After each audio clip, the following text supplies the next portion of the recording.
क्या कोई क्रिकेटर सिर्फ इस वजह से ट्रोल हो सकता है कि उसने प्रभु श्री राम की तस्वीर अपने सोशल मीडिया पर पोस्ट कर दी?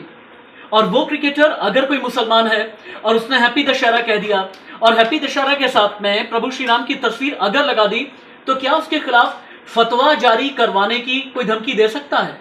ऐसा हुआ है। नमस्ते, मैं राशिद। जानते हैं क्रिकेटर शमी जो स्टैंड बाय क्रिकेटर हैं T20 वर्ल्ड कप के लिए, क्रिकेटर शमी ने अपने सोशल मीडिया के जरिए हैप्पी दशहरा कहा, प्रभु श्री राम की एक तस्वीर पोस्ट की और ऐसे में आ गए कट्टरपंथियों के निशाने पर। कट्टरपंथियों के निशाने पर आने के बाद कितने तल्ख लहजे में धमकी दी गई है मोहम्मद शमी को, एक बार मैं आपको दिखाता हूं। पहले आप ये देखें, ये है असल में वो पोस्ट जो अभी आप देख पा रहे हैं। मोहम्मद शमी का ट्विटर अकाउंट मैंने ओपन किया है। अब इसमें आप देखेंगे जब हैप्पी दशहरा कहते हुए प्रभु श्री राम की एक तस्वीर है और साथ ही रावण भी नजर आ रहा है और हैप्पी दशहरा लिखा है। और मोहम्मद शमी ने लिखा है, on the happy occasion of Dussehra I pray that Lord Ram fills your life with lots of happiness, prosperity and success. Happy Dussehra to you and your family. इतना भरी तो कहा था। उसके बाद कैसे निशाने पर आए मोहम्मद शमी, आप देखें, ये कोई हैं सलाम नाम के मोहम्मद शमी को ये लिखते हैं, He have to write such words, otherwise there is no place for him in India। यानी ये कहना चाहते हैं कि ऐसा शब्द मोहम्मद शमी ने इसलिए लिखा, अगर ना लिखते तो हिंदुस्तान में जगह ना होती। इन ठेकेदारों को ये जानना चाहिए कि हिंदुस्तान में मुसलमानों के लिए बहुत बेहतर जगह है, शायद कई जगह से कहीं ज्यादा बेहतर। नीचे मैं एक एक पोस्ट अगर मैं देखता हूं ना, तो इतना जहर भरा हुआ है। और कई लोग तो ऐसे भी हैं, करना पड़ता है भाई, बेचारे इंडिया में जो रहते हैं, इस तरह की बातें लगी हैं। नीचे लिखा है, every sin will be forgiven by Allah but शिर्क विल नॉट बी फॉरगिवन।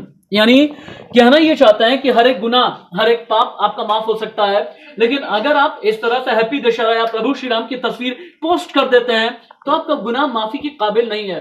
नीचे तक जाकर के मैंने देखा कई ऐसे लोग हैं जिन्होंने मोहम्मद शमी को धमकी तक भी दे दी है और ये तक भी कहा है कि आपके खिलाफ तो फतवा जारी होना चाहिए। अब मेरा आपसे सवाल है, मैं राशिद हाशमी जो खुद एक मुसलमान हूं, मैं राशिद हाशमी जिसे जय श्री राम तक भी कहने में कोई परहेज नहीं, कोई गुरेज नहीं, तो फिर ऐसे में इस हिंदुस्तान में चंद संकुचित मानसिकता वाले ये कट्टरपंथी कौन है? और मैं तो डंके की चोट पे कहता हूं, एक होता है अल्लाह का इस्लाम, एक होता है मुल्ला का इस्लाम। अल्लाह का इस्लाम ये कहता है कि आपके लिए देश सबसे पहले है। अल्लाह का इस्लाम ये कहता है कि मुल्क के अंदर अमन चैन का पैगाम आप फैलाएं। और जो मुल्ला का इस्लाम होता है ना, वो होता है कट्टरपंथियों वाला। खुद से डिफाइन कर लेते हैं। आप सोच करके देखिए इन तस्वीरों में आखिरकार बुराई क्या है। एक हिंदुस्तानी क्रिकेटर अगर हैप्पी दशहरा प्रभु श्री राम की इस तरह की तस्वीर पोस्ट करके लिख भी रहा है या कह भी रहा है कि इस पे कोई गुनाह हो गया है। हाँ, इतना जरूर है कि जो लोग तकरीरें करते हैं जुमे की नमाज के बाद या नमाज के बाद में, ये तकरीर करने वाले मोहम्मद शमी के फेवर में अब कुछ नहीं कह रहे, इंसानियत की बात भी नहीं कर रहे हैं।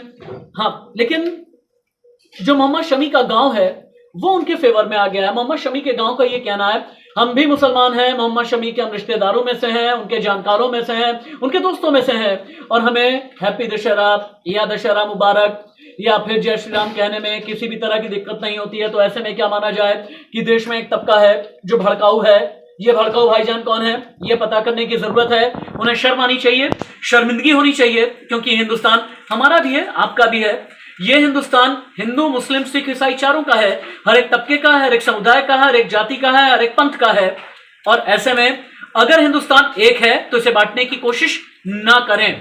न्यूज के डिजिटल प्लेटफॉर्म पर आप बने रहें, सब्सक्राइब करें, हमारे ट्विटर पर जाएं, फेसबुक पर जाएं, यूट्यूब चैनल पर भी आप हमें देख सकते हैं। नमस्ते।